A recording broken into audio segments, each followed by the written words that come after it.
Me ha tocado el infinito y grato placer de cerrar este maravilloso simposio. Y me ha tocado el infinito y grande placer de pertenecer a un grupo de maestría excelente. Y me ha tocado el infinito placer de tener compañeros debatientes, combatientes, como lo han visto acá. Me ha tocado también el infinito placer, como a todos ustedes, de poder estar frente a la futura generación profesional de la Universidad de Medellín, sobre quienes estarán los destinos de Colombia en los próximos años. Es a ellos a quienes les dedicamos esto, porque para mí es más importante un auditorio joven que un asilo de ancianos. Porque a los asilos de ancianos ya no tenemos nada que dar. Ustedes son, señores, jóvenes, ustedes son el destino de nuestro país. En mira de eso, nosotros debemos tener una tendencia grande hacia el conocimiento siempre. Y después de muchos años de pasar por la cátedra universitaria, de editar en muchas partes de Colombia y a veces fuera del país, siempre me ha atormentado la forma como los estudiantes asumen la tributación y como los profesores dictamos la tributación. Oiga, es claro que existen limitantes y lo que yo voy a decir no lo he inventado yo.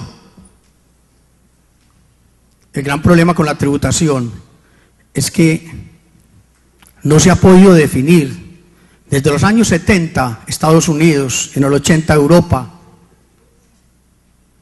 se han preguntado cuál es la mejor forma de dictar tributación. ¿Y qué es lo que pasa? Se ha dicho y se dijo en ese entonces que los estudiantes no mostraban a veces interés por la materia. ¿Por qué? Porque cuando hablamos y le dictamos tributación a los abogados tienen la mayoría grandes falencias financieras. Y cuando le dictamos a los contadores tenemos grandes falencias jurídicas. De ahí que muchos dijeron, la tributación es un problema de interdisciplinariedad. Y como problema de interdisciplinariedad hay que mirarlo así. El otro gran problema que se detectó es que en el área tributaria muchos de los profesores son excelentes profesionales, pero no necesariamente buenos docentes. También se detectó una de las falencias grandes, que es que al profesor no se le enseña a enseñar. Entonces, parece ser que se tiene que partir del conocimiento tal y conforme lo tienen bruto. También se dijo en esa encuesta, y fue encuestas en profesores de tributación, el profesional que empieza a dar clases en la universidad descubre muy pronto que no es lo mismo dominar una materia que enseñarla. También que hay veces que se tiene buenos conocimientos, pero a nadie se le ha enseñado a transmitirlos. ¿Qué pasa en el pregrado? En el pregrado, con esfuerzo, se imparten nociones básicas, porque realmente es algo limitado. A veces el estudiante tiene temor. Esta es una encuesta que se hizo entre estudiantes. El estudiante llega con temor. ¿Temor por qué? Porque hay dos disciplinas, la contable y la tributaria. Desgraciadamente en muchas universidades el profesor de contabilidad le enseña al estudiante que el impuesto es la utilidad por el 33%. Y llega el bendito profesor de tributación y dice, no, eso no es así. Es la renta líquida por el 33%, hombre, tarao. Entonces queda uno triste, aburrido. Entonces tiene que empezar uno como a olvidar lo que le enseñaron. Y entonces usted llega y le dicen, oiga señor, esto es una deducción, y el muchacho en el examen coloca un gasto. Claro, si él ha trabajado en la empresa, el ensayo SA durante 8 semestres. Y llega al 9º semestre y le cambian gastos por deducciones, patrimonio por patrimonio líquido, patrimonio por patrimonio bruto. Entonces el mundo empieza el muchacho a revolcarse. Oiga, y si va el profesor, no es contador, no lo va a entender, el paño de lágrimas no va a estar. Entonces, ahí en esa interdisciplinariedad hay que formar el futuro profesor. Señores, hay que decirle a los profesores de contabilidad que por lo menos le digan, vea, yo le voy a decir que es contabilidad por el 33%, ¿sí? Pero cuando esté Humberto Ospina allá, es renta líquida por el 33%, porque ese señor le va a enseñar renta líquida por el 33%. Pero por lo menos le digan eso aún y le quede la incertidumbre. Mire, ese es el problema del trascender de lo contable a lo tributario. Y grave problema, trascender del aula universitaria al puesto de trabajo. Oiga, pero tranquilos, que nosotros pasamos por ahí y seguimos vivos, ¿sí? No se preocupen. Yo le digo a mis muchachos en la Universidad de Antioquia, chicos, ojalá yo pudiera decirles que esta materia es una materia de relleno y que cuando ustedes lleguen a la empresa no les van a preguntar. Pero cuando usted lo vinculan como trabajador en una empresa, se cree que usted lo sabe todo. ¿Oyeron? Todo. Entonces el gerente apenas ve y entra el contador y dice, venga, que a mí me están haciendo mucha retención en la fuente y usted es el duro. Y usted piensa por dentro, ¿yo el duro de qué? ¿Yo el duro de qué? Y entonces recuerda a su profesor de tributación y dice, debía haberme tirado más duro el desgraciado. ¿Ya? Esa es la vida. Pero cuando están presentando exámenes, qué pereza Humberto Ospina, qué pereza Wilmar, qué pereza Vanessa.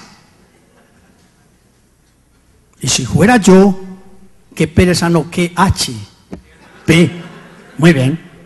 Entonces, ¿qué es lo que ocurre? Se confunden actualizaciones con estructuras.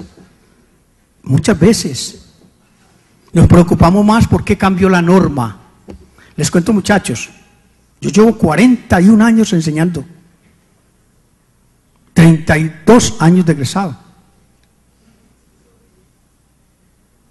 Y la estructura del 2053 del 74 del Estatuto Tributario sigue incólume. Entonces, ¿para qué estudiar reformas? ¿O para qué dedicar el tiempo a la reforma? La reforma cambia numeritos. Y las reformas estructurales, desde que yo estaba soltero, en ese tiempo era obispado, se está hablando de reformas estructurales y no las veo por ningún lado. Miren, por grado es otro paseo. Termino la carrera, voy a ser especialista en impuestos. Yo soy especialista en impuestos hace 20 años. Entonces llega uno allí. La pregunta es, las universidades se preguntaron cuál es el tributarista que necesita la industria. ¿Formamos tributaristas para qué? ¿Para ser profesores? ¿Para litigar? ¿Para ir a las empresas? ¿Para investigar? No, señores, nosotros formamos tributaristas. ¿Para qué aprende usted a montar en bicicleta? ¿Para montar con la novia o para ir a la Vuelta a Colombia? Si va a ir a la Vuelta a Colombia, esfórcese, negrito, esfórcese. Hágale bien. Oiga, pero qué garrote le sobra a uno en las empresas. Garrote venteado. Yo siempre le digo a los estudiantes, mire, usted repite una materia 1, 2, 3, hasta 4 veces. Y si es amigo del decano, de pronto lo pasa para otra universidad para que termine. Bien recomendado. Ahí le mando a ese muchacho. Sí. Pero en la vida práctica se pierde el semestre una sola vez. ¿Qué se debe abordar en las especializaciones? Estructuras, de las que hablaba el profesor Iván ahora, de la que hablaba el profesor Mauricio. Estructuras. Hay diferentes niveles de estudiantes. Cuando uno llega a la maestría, a la especialización, encuentra diferentes estudiantes. Unos, yo necesito este cartón para que aumenten el sueldo. Y se sonríen. Yo necesito este cartón, porque es que como mi papá me presta el carro los sábados para venir a la clase, yo necesito este cartón. Solamente hay unos pocos pobres como yo que necesitaba el cartón para sobresalir y no he podido. Las preguntas se encaminan en las especializaciones, ¿sabe qué? A solucionar problemas, pero no estructuras. Definición del perfil del tributarista. En educación superior no existe un perfil, no lo existe, porque la formación es así. Es decir, cuando se forma un tributarista con sensibilidad social, que proponga reformas que tengan que ver con lo social, con pedagogía, que se le enseñe a enseñar, como interdisciplinario, que haga de todo, administrativo, con coste gerencial. Es decir, hay muchas maneras de mirarlo. Señores, es que la tributación es del derecho. Yo recuerdo cuando yo me gradué que los profesores de tributación todos eran abogados, ¿sí? Y es que el problema entre los abogados y los contadores es muy cierto. El abogado deberá diferenciar claramente qué es un activo fijo de un activo no fijo. Y el contador por lo menos deberá saber que el artículo posterior prima sobre el anterior. Y que le entre eso como un suspiro en el alma, una grande concepción, y que no nos vaya a dar una diarrea intelectual por eso. El contenido debe ser sustantivo, con base en las normas, que comprendan no solo lo especial, sino lo general. Es decir, uno tiene que enseñarle al estudiante a reflexionar, que abarque no solo el derecho positivo, o sea, el escrito en un territorio determinado, sino que también abarque los esquemas doctrinales. Se debe abordar como lo que es, como una rama del derecho. No olvidar que es una rama del derecho, y por lo tanto se debe trabajar como una rama del derecho. El estudio debe ser teniendo en cuenta las normas de interpretación y aplicación adecuadas. Ya hoy el estudiante debe aprender a interpretar, tiene que aprender a pensar, tiene que aprender a deliberar y tiene que aprender a crecer solito. Es decir, sobre todo los estudiantes de contaduría, salimos de la universidad cuadernícolas, es decir, puro cuaderno.